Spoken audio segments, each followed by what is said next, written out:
Hi Virgo, welcome to your quantum entanglement reading with me, Jocelyn, the quantum queen. This is for Virgo, sun, moon, or rising.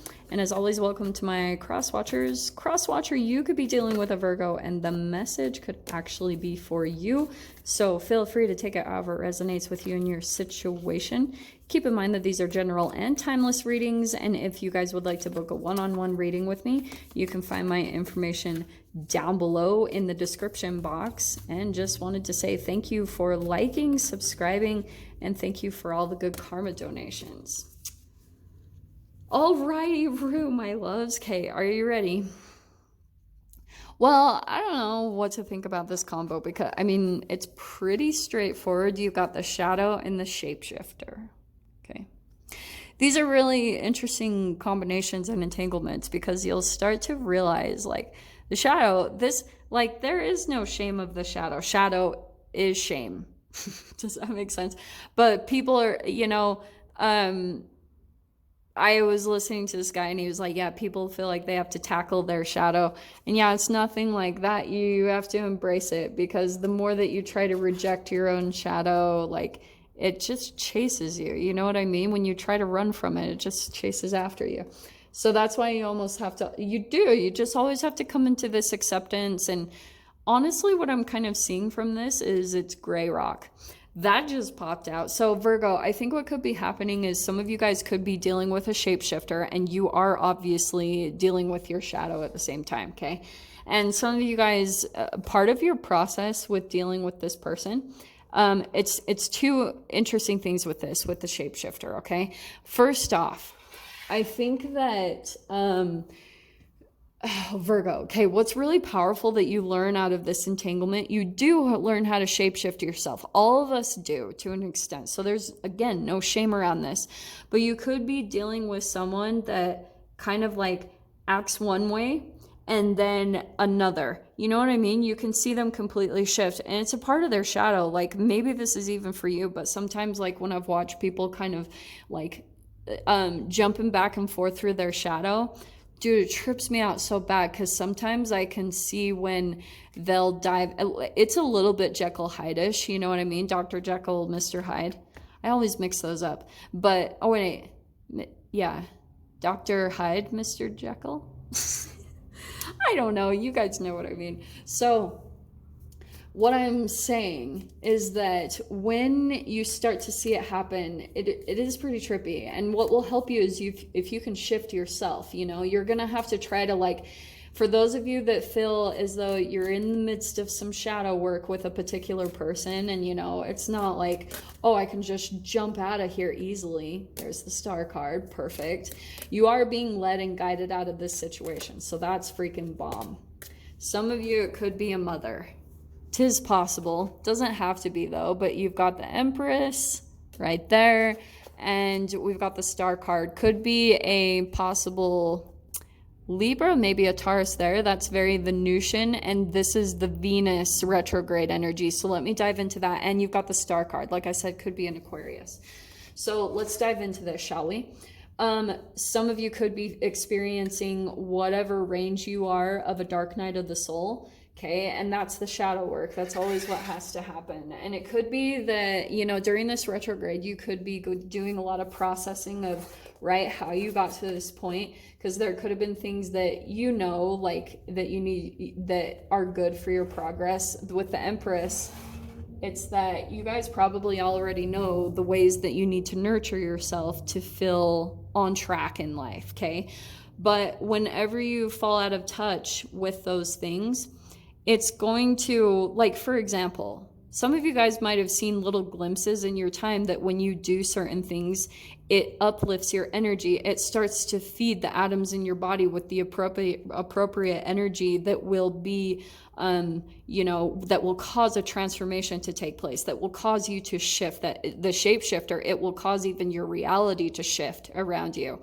So, but if you are pulling too much into shame, then sometimes you can, like, the timing is off.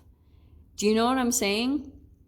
If you don't do certain things, like, let me tell you this is what I've observed.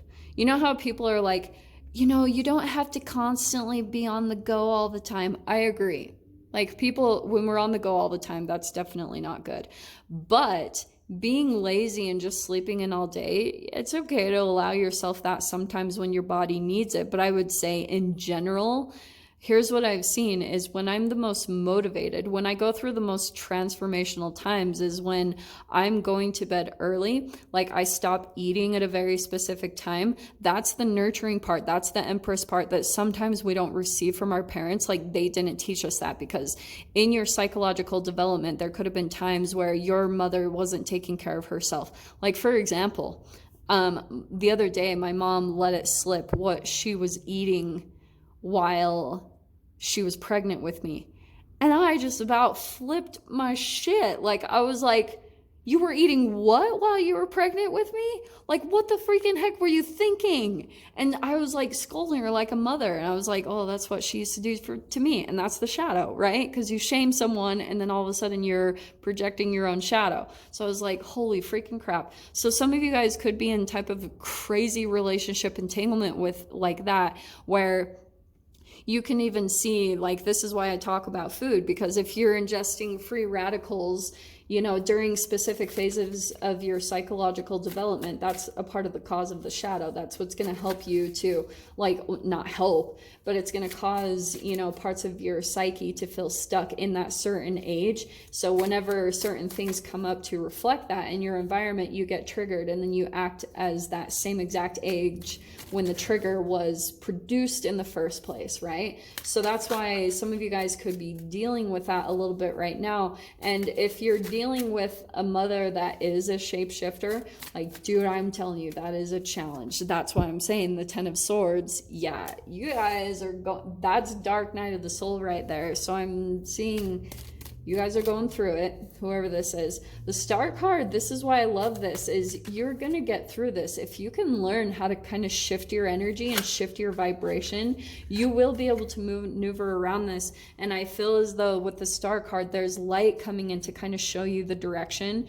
This is like the North Star, the light that's guiding you out of your situation, out of your dark night, to show you. And some of you guys, it will be through this process. So what you want to do is keep nourishing yourself and healing yourself. Keep disciplined on the things that you need to do. So like I was saying, go to bed early, wake up really early, get up and moving. Like, don't just dive right into your phone. Try to get motivated and do things. Start acting, because that's when you're going to allow the star to come in, like your wishes and dreams to be fulfilled. And that's why I feel, look how beautiful this is. Virgo, you've got the Knight of Swords, which means there's movement coming in, right? That's the Star card that's diving in. That's all that air energy that's coming in to bring you out of some type of situation that feels very repressive, or that, you know, like you feel a little bit stuck, like you're just pinned in place. That's kind of what I'm seeing with the 10 of Swords. You're just like pinned there, like a freaking, like when they used to dissect worms. Sorry, I don't know why, but that just popped out in my image. Look what you're moving towards. You've got the 9 of Cups here, which means that there's happiness that's going to be coming in here. There's movement. So that's why I was talking to you guys specifically about getting aligned with your synchronicities, like getting in touch with those, because that's where it's going to take you exactly where you want to land, where you want to end up to. But it will just require that little bit of effort on your side to actually get to that point, right? And look what's coming in. Chariot, you've got movement. Some of you guys could be traveling. So I feel as though there could be some communication that's coming in, or something that's going to open up where you feel like it's getting you out of a situation, like it's moving you forward big time. Okay. And look what you've got. Wow. Freaking. Okay. I'm going to go ahead and take these because they're kind of powerful. The Moon cards. So you could have a big emphasis. So maybe a Pisces. We've got Cancer here. We've got a lot of air there. So you've got the Moon there. I feel as though this is the illumination, though. There's going to be a little bit of a path that you guys will go on, because this doesn't feel as though like a one-stop destination. I feel as though there's going to be just a little bit of shifting. At least for some of you guys, maybe like a going to one place and then you're moving to another type of thing. I don't know why I'm seeing that. Or like there's just like multiple locations, like going to an airport or going to a bus station, and then you're getting to your final destination type of thing. But that's what I'm seeing here with, for some reason, with this lineup, with the Six of Swords, the Temperance, and the Strength card. So there's going to be this definite moving forward away from this challenge, and you getting balanced in your emotions. And with the Strength card, for some of you guys, I feel like you're kind of getting revved up in the energy right now, because this is going to take a bit of courage, or, you know, some bold actions on your side to really do this. But this is what's strengthening you in the first place. Like, you're going through all of this because it's really going to be helping you in this next chapter that you're moving to. Okay, so we're going to dive into the extended, see what other messages want to come out, Virgo. So if you guys want to join me over there, feel free. Just go down below, click on the Vimeo link, and I'll see you over there. But Virgo, if this is where we leave things, I'm sending you guys so much love, wishing you all the very best, and I'll see you in your next reading. Take care.